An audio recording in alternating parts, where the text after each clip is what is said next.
성경 말씀은 여호수아 22장 30절에서 34절 읽겠습니다. 제사장 비느하스와 그와 함께한 회중의 지도자들 곧 이스라엘 천천의 수령들이 르우벤 자손과 갓 자손과 므낫세 자손의 말을 듣고 좋게 여긴지라. 제사장 엘리아살의 아들 비느하스가 르우벤 자손과 갓 자손과 므낫세 자손에게 이르되 우리가 오늘 여호와께서 우리 중에 계신 줄을 아노니 이는 너희가 이 죄를 여호와께 범하지 아니하였음이니라. 너희가 이제 이스라엘 자손을 여호와의 손에서 건져내었느니라 하고, 제사장 엘리아살의 아들 비느하스와 지도자들이 르우벤 자손과 갓 자손을 떠나 길앗 땅에서 가나안 땅 이스라엘 자손에게 돌아와 그들에게 보고하매 그들이 이스라엘 자손을 즐겁게 한지라. 이스라엘 자손이 하나님을 찬양하고 찬송하고 르우벤 자손과 갓 자손이 거주하는 땅에 가서 싸워 그것을 멸하자 하는 말을 다시는 하지 아니하였더라. 르우벤 자손과 갓 자손이 그 제단을 에시라 불렀으니 우리 사이의 이 제단은 여호와께서 하나님이 되시는 증거라 함이었더라. 아멘. 여호수아 설교를 사실 2020년도에 다 끝내고 싶었습니다. 그런데 감사절 시작되고 대강절 시작되고 결국 지난주 1월 첫 주였기 때문에 못했습니다. 이제 얼마 안 남아서 바라기는 1월 달 설교로 가나안 땅으로 들어가서 정착하는 여호수아 설교를 모두 마치려고 합니다. 여호수아 21장 마지막 절 45절에 보면 이렇게 말씀이 되어 있습니다. 여호와께서 이스라엘 족속에게 말씀하신 선한 말씀이 하나도 남음이 없이 다 응하였더라 이렇게 되어 있습니다. 지난 400여 년의 노예 생활, 40년의 광야 생활, 7년의 가나안 전투, 그리고 지파 간의 분열이 없도록 땅을 분배하는 모든 것들 이제 다 하나님의 뜻 안에서 이루어졌다라는 고백입니다. 그러니까 이제 가나안 땅의 평화의 시대가 도래하고 열심히 일해서 잘 사는 미래만 남았다고 할 수 있습니다. 그런데 그렇게 쉽게 문제가 해결되지 않습니다. 이제 동족 간의 전쟁이 일어나게 생겼어요. 외부의 적들과 싸울 때는 서로 일치단결해서 전쟁을 치루었는데 이제 전쟁이 끝나고 작은 오해가 생기면서 동족 간 전쟁의 위험이 발생합니다. 저는 여호수아서를 보면서 우리 민족의 독립운동을 한번 생각해 봅니다. 옛날 우리나라 독립운동하면서 하는 분들이 각각 역할이 달랐어요. 일본 제국주의 군대와 군사력으로 싸웠던 김좌진 장군이나 또 덴버를 중심으로 군사학교를 일으키고 만주 가서 싸웠던 박용만 선생님 같은 분들은 군사 투쟁을 하신 분들입니다.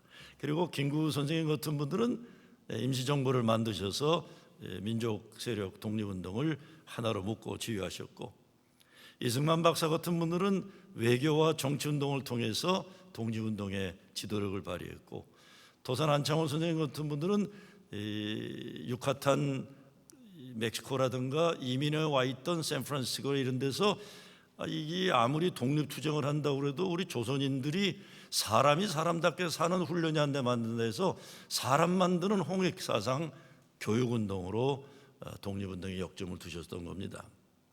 어떻게 보면 광야에서는 김구 선생님 같은 민족을 하나로 묶어주는 신뢰성 있는 리더가 필요했고, 가나안 전투에서는 박용만 선생님이나 김좌진 장군 같은 군사 리더들이 필요했다면, 가나안 정착의 시대에서는 도산 안창호 선생님 같은 분들, 그래서 민족 정신을 바로 세우는 분들, 그리고 이승만 박사 같은 외교와 정치에 능한 지도자들이 필요했을 거라 생각해 봅니다. 하나님이 우리 지도자들을 각각 각양각색의 은사와 달란트를 리더십을 주신 거예요. 그런데 독립운동의 역사를 봐도 그렇고 독립운동 당시에도 집단 간의 알력과 서로 다툼이 있었는데, 진짜 문제가 된 거는 해방이 되고 해방 후에 독립운동 세력이 4분 5일 갈라지고 사상과 이념으로 적대 관계가 만들어지고 결국 해방된 지 5년도 채 되지 못해서 6.25 전쟁이 일어납니다. 그리고 지난 70여 년의 세월 아직도 분단 국가로 존재하게 된 겁니다. 동족 간의 전쟁만큼 비극적인 건 없습니다. 이스라엘 민족은 이런 비극적인 동족 간 전쟁의 가능성이 있었다는 것을 오늘 말씀에서 후손 대대에게 이런 위험이 있으면 안 된다고 경각심을 불러일으키고 있는 겁니다. 사랑해야 하는 사람들이 미워하게 되고 힘을 합쳐서 하나님이 우리에게 맡기시는 거룩한 일 잘 감당해야 되는데 가정이나 교회가 제구실 못한다면 참 불행한 노릇입니다. 성경에서 보면 사탄이 제일 잘하는 것이 갈라놓는 것이라고 했어요. 사탄이란 이름 자체가 거짓말에서 하나님으로부터 멀어지게 만드는 존재란 뜻입니다. 우리가 새해를 시작하면서 사단의 역사로 인해서 가정이나 교회가 하나님과 멀어지는 일은 없어야 되겠습니다. 그런데 이런 불행한 일들이 많은 경우에 뭐가 큰 문제가 있어 시작되질 않습니다. 작은 것에서 금이 가고 멀어지고 갈라지고 망가지게 되는 거예요. 오늘 사건의 배경을 보자면 시간이 없어 다 읽진 못했지만 보면 가나안 땅의 전쟁이 끝나면서 루벤 지파, 갓 지파 그리고 므낫세 반 지파라고 그랬어요. 여기 므낫세 반 지파는 반이란 거는 이 반씨 뭐 이런 뜻이 아니라 50%, 50%란 뜻입니다. 므낫세 지파의 반이 다시 요단강을 건너 동쪽 땅으로 돌아가게, 그것이 그들의 기업이었어요. 이제 전쟁이 다 끝나고 이 세 지파는, 두 지파 반은 요단강 사이를 두고 동쪽에 자리를 잡는 거예요. 나머지 8지파 반 요단강 서쪽에 자리를 잡게 됩니다. 그러니 어떻게 앞으로 이 민족의 미래가 전개되겠습니까? 시간이 지나면서 서쪽에 자리 잡은 가나안 땅에 정착한 다수 9지파들은 요단강 동쪽에 정착해 있는 소수 지파들을 점점 잃어버리게 되는 문제가 생깁니다. 그것만이 아니죠. 므낫세 반 지파 반은 요단강 동쪽에, 또 다른 50%는 요단강 서쪽에 정착해요. 같은 가족이 이상가족이 되어서 요단강을 사이에 두고 갈라져 살게 되는 위험이 있는 겁니다. 갈라져 살게 되니까 작은 오해가 큰 문제로 발전하기 쉽게 되는 것입니다. 여호수아 22장 시작 부분을 보면 여호수아가 요단강 동쪽 건너가야 할 두 파 반 지파들에게 칭찬을 크게 해요. 3절 후반부에 보게 되면은 정말 이 사람들이 정말 민족을 위해서 충성을 다 바친 백성이라고 이렇게 칭찬을 합니다. 근데 생각하지 못했던 문제가 발생해요. 요단강 동쪽으로 간 사람들이 역사적 기념비를 우리도 세우고 싶다 이렇게 된 거예요. 서쪽에는 많은 하나님이 승리하게 하신 기념비들이 있는데 이 요단강 동쪽에는 없다. 그러니까 우리도 세우고 싶다 이렇게 된 겁니다. 그래서 요단강 끝자락에 잘 보이도록 근사한 단을 높게 쌓았는데 10절 말씀을 보게 되면 영어로 imposing altar라고 되어 있어요. 그러니까 부담스러울 정도로 크게 단을 쌓았다는 거예요. 그런데 이 높이 쌓은 단을 보고 요단강 서쪽에 있던 다수 지파들이 회의를 가진 거예요. 전쟁하자 그런 거예요. 저것들 때려 부셔야 된다는 거예요. 초전 박살내야 된다는 거예요. 금방 가나안 전투를 끝내고 이 전쟁 이후에 싸움의 이 에너지가 남아있는지 이제는 동족끼리 싸우자고 회의를 하는 겁니다.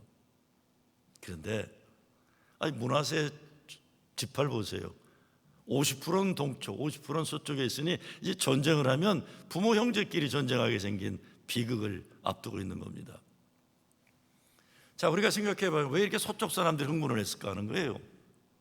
옛날 조선시대 연속극 같은 거 보면 하늘의 태양은 하나만 있어야 된다 그래갖고 왕이 왕자를 낳으면, 사내를 낳으면 다른 왕자들은 도망을 가던가 죽은 듯 살던가 죽어야 돼요. 왜?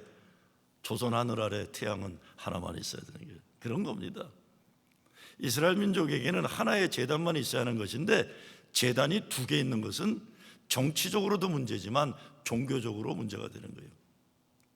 민족 중앙에 있는 제단 이외에 지방에 제단을 쌓는 것은 예배의 순수성을 깨뜨리는 것이라는 판단도 있는 겁니다. 그렇게 되면 유일신 여호와 신앙이 흔들리게 되고 우상이 들어올 틈이 만들어진다, 이런 겁니다. 그래서 이제 초전 박살 내야 된다, 이런 분열의 조짐을 뿌리 뽑아야 된다, 이런 회의를 하는 겁니다. 그런데 여러분, 문제가 뭐겠습니까?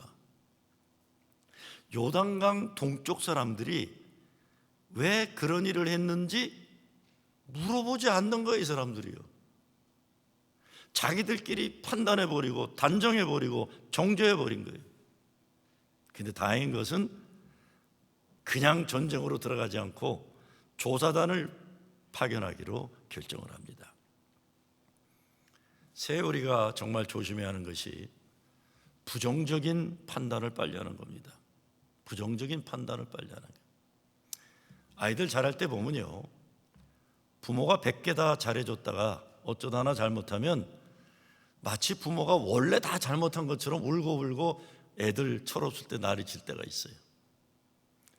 저희 집 아이들 자랄 때 제 아내가 아이들 키우느라고 정신없는 어느 날인데 친구들이 야 오늘 저녁 나와서 먹고 커피 마시고 놀아라, 너 애들 키우느라고 너무 고생했으니까.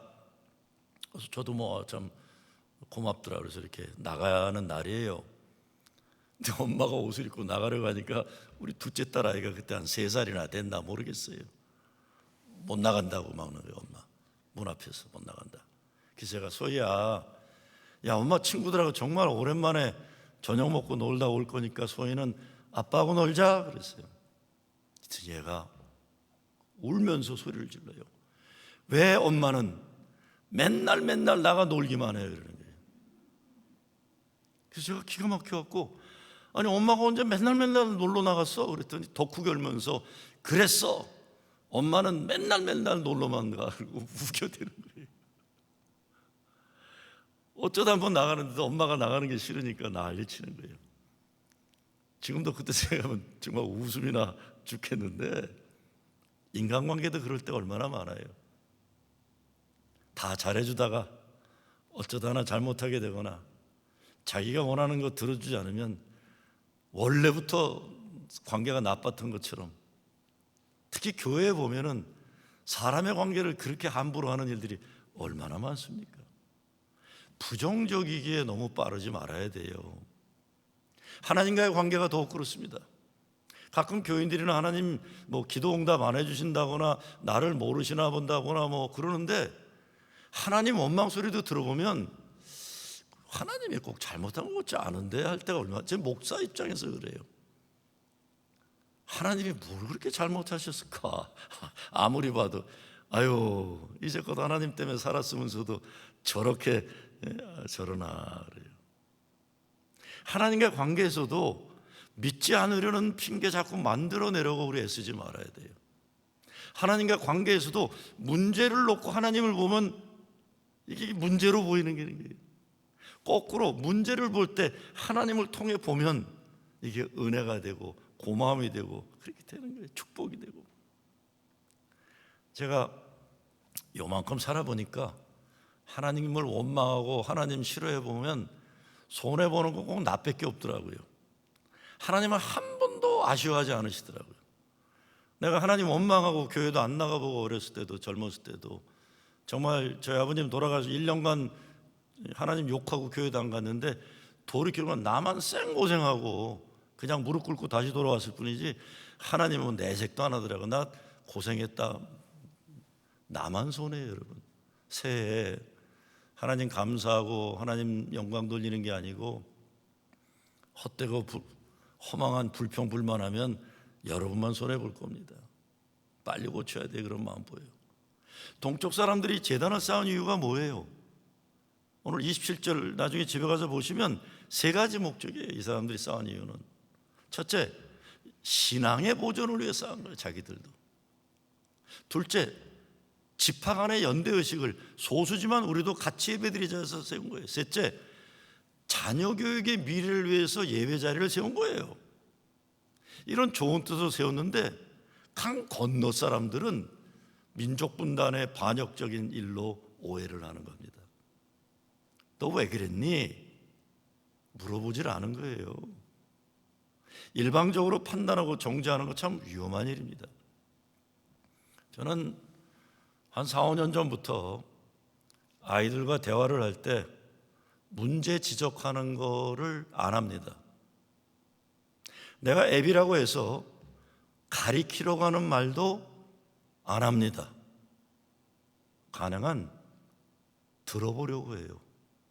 들어보려고 해요. 지난주간 연합새벽 집회 잠언 말씀 집회하면서 그 강사 가운데 이진희 목사님이 솔로몬이 하나님께 지혜를 달라고 기도했다는 말을 설명하면서 그 지혜를 달라고 했던 게 사실 알고 보면 들을 줄 아는 마음을 달라고 기도했다. 여러분 새벽기도 들으시면 알 거예요. 들을 줄 아는 마음이라고 그랬어요.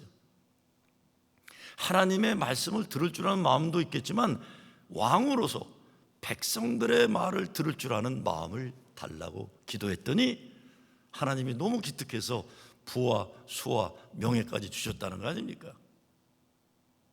정말 가정에서도 교회에서도 서로 다른 사람들의 이야기를 들을 줄 아는 마음이 중요한 것 같아요. 내가 쉽게 판단하고 정죄하고 그러는 것 조심하고 궁금하면 물어보고 그 사람의 입장을 헤아려보고 다른 사람 생각을 존중하는 훈련이 필요합니다. 그래야 가정이나 교회가 건강한 공동체가 될 수가 있습니다.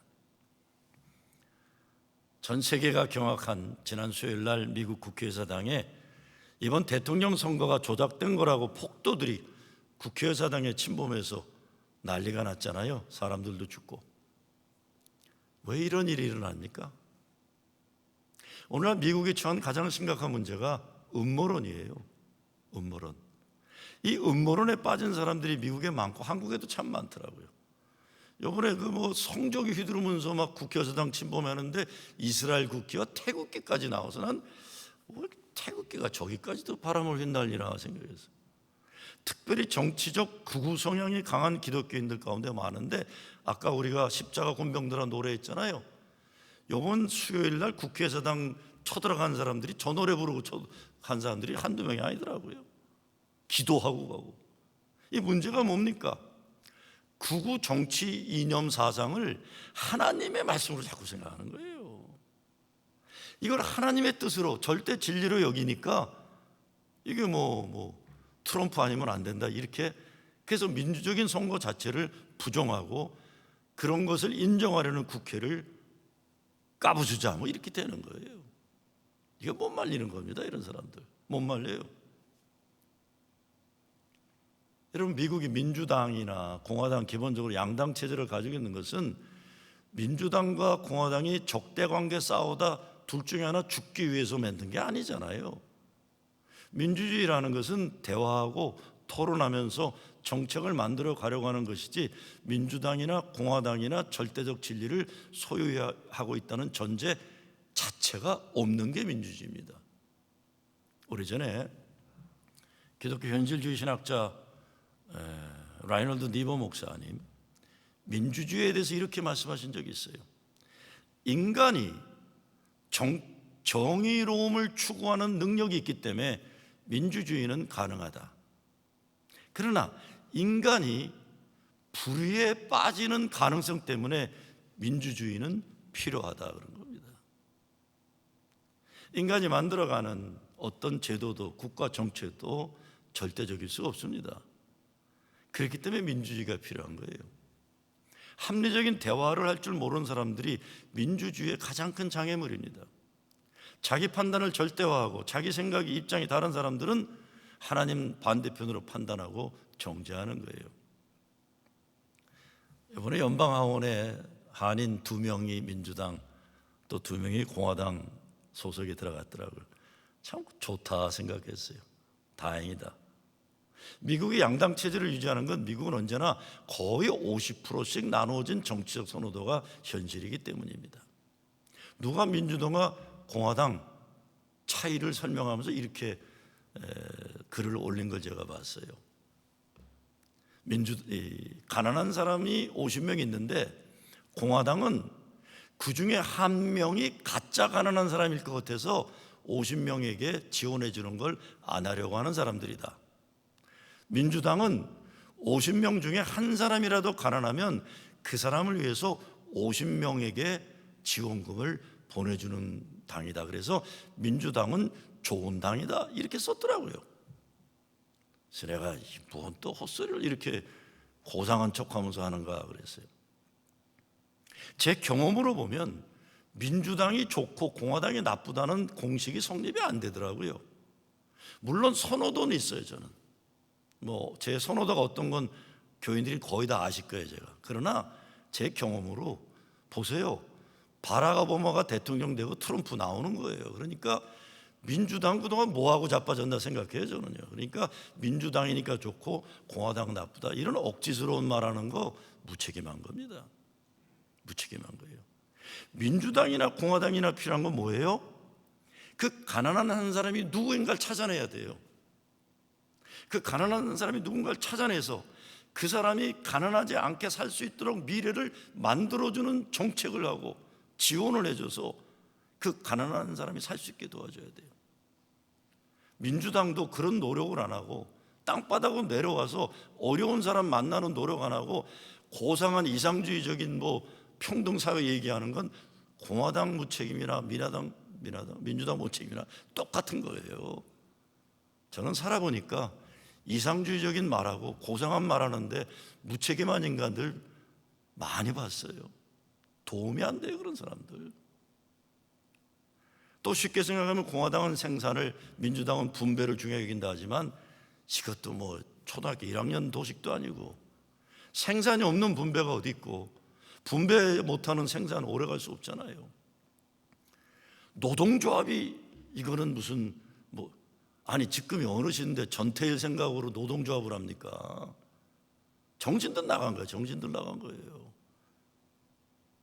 노동자들을 귀하게 여기지 않는 기업이 얼마나 갈 거고 기업과 같이 살고자 하는 노동자의 마음이 없이 기업이 살아날 수도 없어요.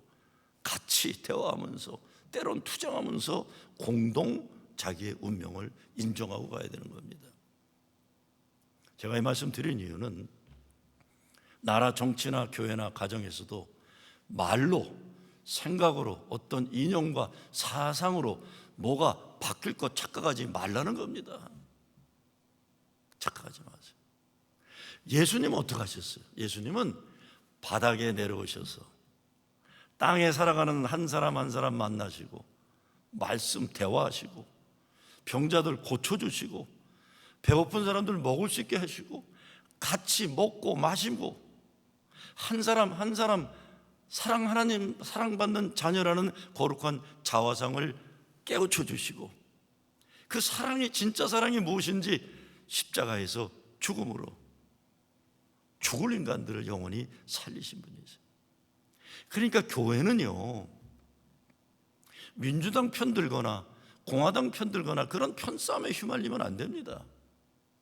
교회가 할 일은 문제를 깊이 들여다보고 땅으로 내려와서 그 가난한 사람, 억울함 당한 사람, 아픈 사람, 억눌린 사람 만나고 이 사람을 어떻게 문제를 해결할 것인지 그리고 도와주는 과정에서도 하나님에게 천하보다 귀한 존재라는 존엄을 인정하고 이 사람이 당당하게 살아갈 수 있는 길을 열어주는 그런 총체적인 책임을 감당하는 공동체가 교회입니다.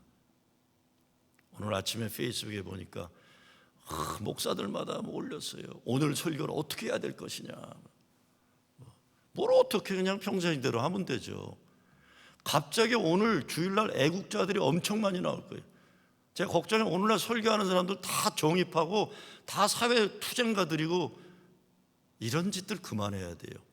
그냥 흥분해갖고 민주당 편 들고 공화당 편 들고 아니 우리 민주당도 아니고 공화당도 우리는 땅으로 내려와서 누구라도 예수님 때문에 사람답게 살고 그 사람이 자기 두 발로 존엄을 가지고 살 수 있도록 그 사랑을 나누는 공동체가 될 뿐이에요.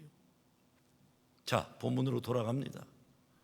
동기가 나쁘지 않았다는 것 알았다면 전쟁 위험이 필요가 없었어요. 동쪽 사람들이 바란 건 딴 게 아니잖아요. 우리도 여기 이렇게 살고 있는데 믿음 지키고 잘 살고 싶다. 세월이 지나면서 우리 잊지 말아달라 이런 거예요.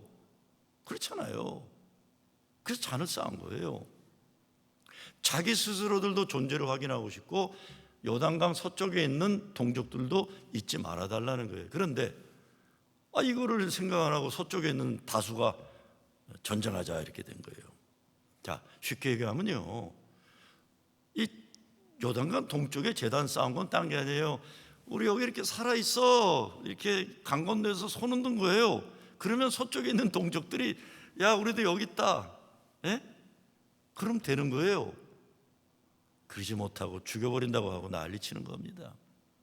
자, 그런데 여러분, 우리 인생에 거룩한 싸움이 없으면 내부에서 부질없는 싸움이 일어납니다. 거룩한 싸움의 과제를 가졌을 때 소년 다윗이 골리앗을 물리칠 수 있었습니다. 거룩한 싸움을 놓쳤을 때 다윗은 범죄를 저지르게 돼요. 오늘 이 사건은 2021년 새로운 역사를 향해 나가려는 우리들에게도 중요한 가르침을 줍니다. 건강한 사람들, 싸움을 과제가 필요해요. 근데 이것이 거룩한 싸움이 되지 않으면 못난, 헛된 싸움이 될 수가 있는 것입니다. 우리에게 거룩한 싸움의 과제는 잃은 영혼 구원을 위해 사탄 마귀의 영향력에서 우리 사랑하는 사람들을 다시 찾아오는 싸움을 해야 돼요. 우리 가정에 하나님 기쁨과 영광을 위한 가정 되기 위해 이것을 방해하는 장애물들을 없애는 싸움을 해야 되는 겁니다.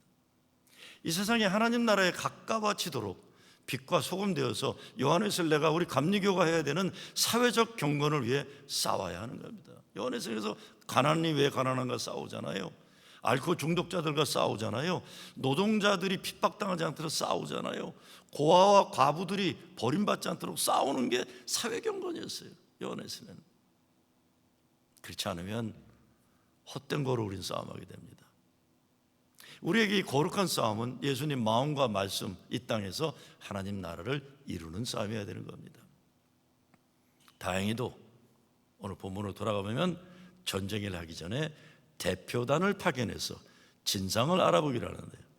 근데 대표단은 대제사장 엘리야살의 아들 비누하스와 지파의 대표라고 했어요. 자, 이제부터 여호수아의 리더십이 뒤로 가게 된다는 것을 암시해 주는 겁니다.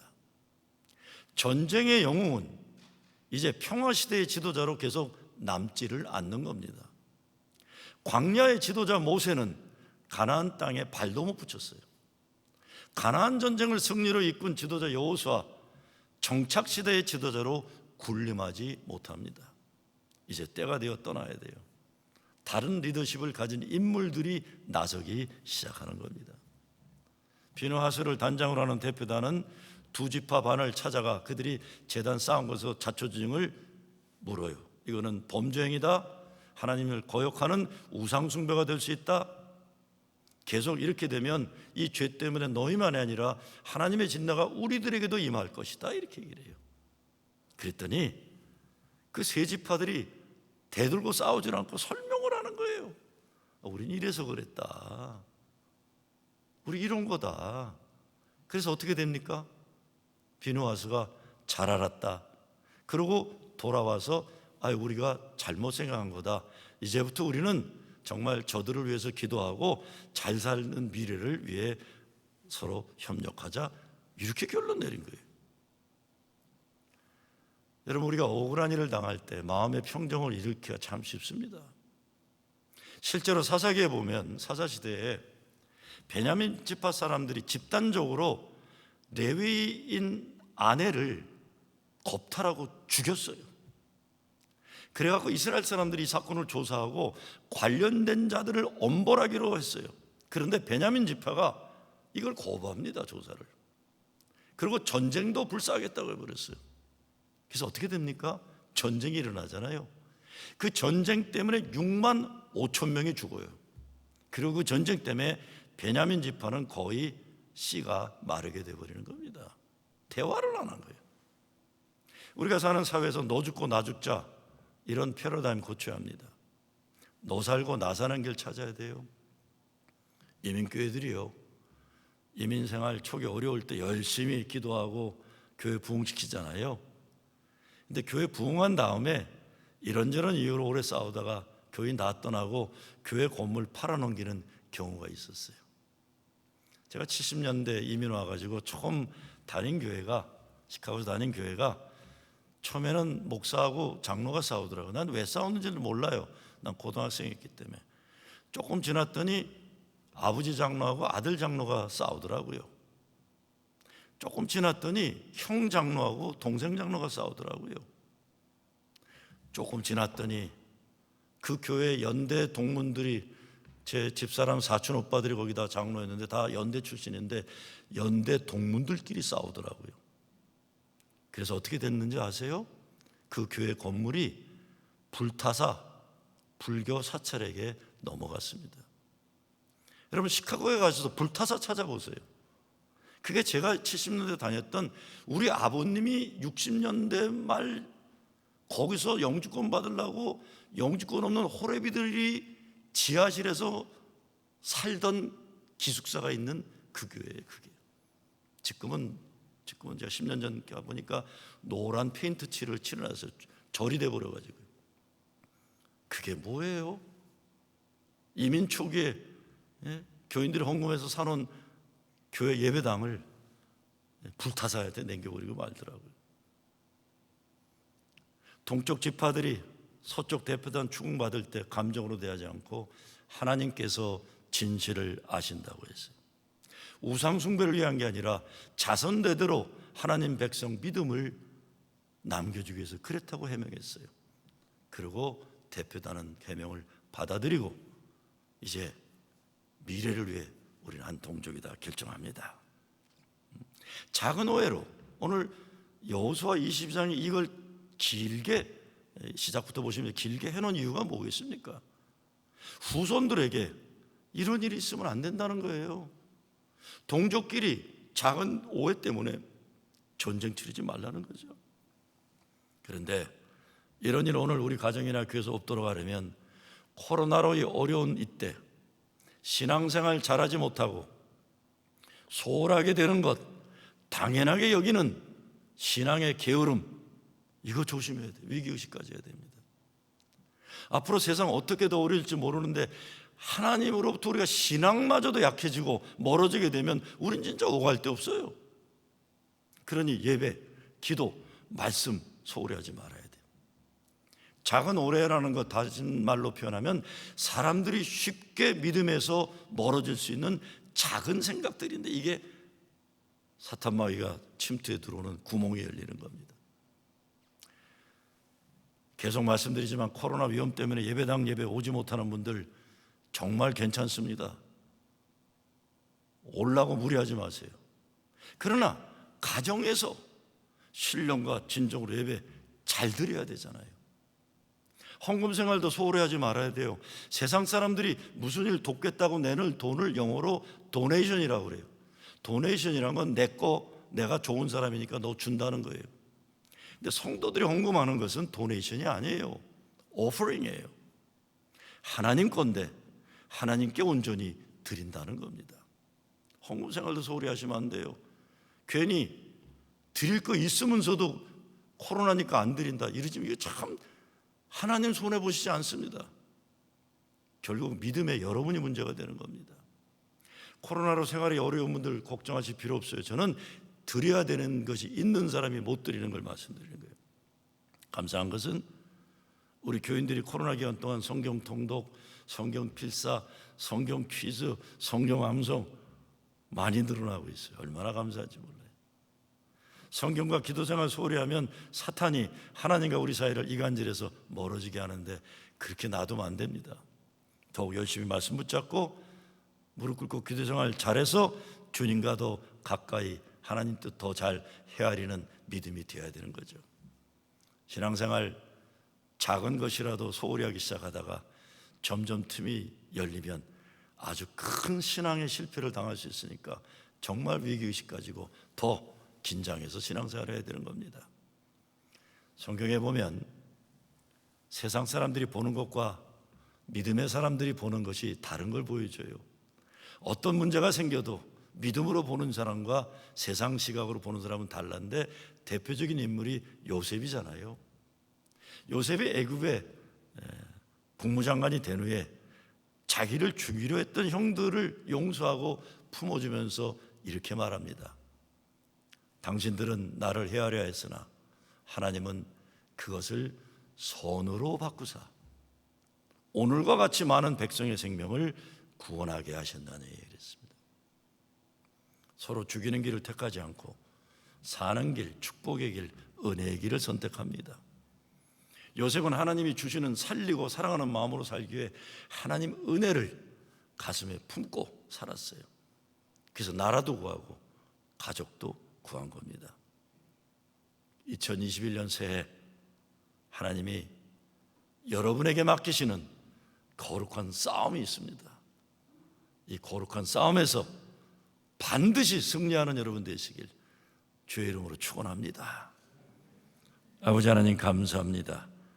2021년 새해 온전히 거룩한 싸움 승리를 이루게 하여 주시옵소서. 예수 그리스도 이름으로 기도드리옵나이다. 아멘.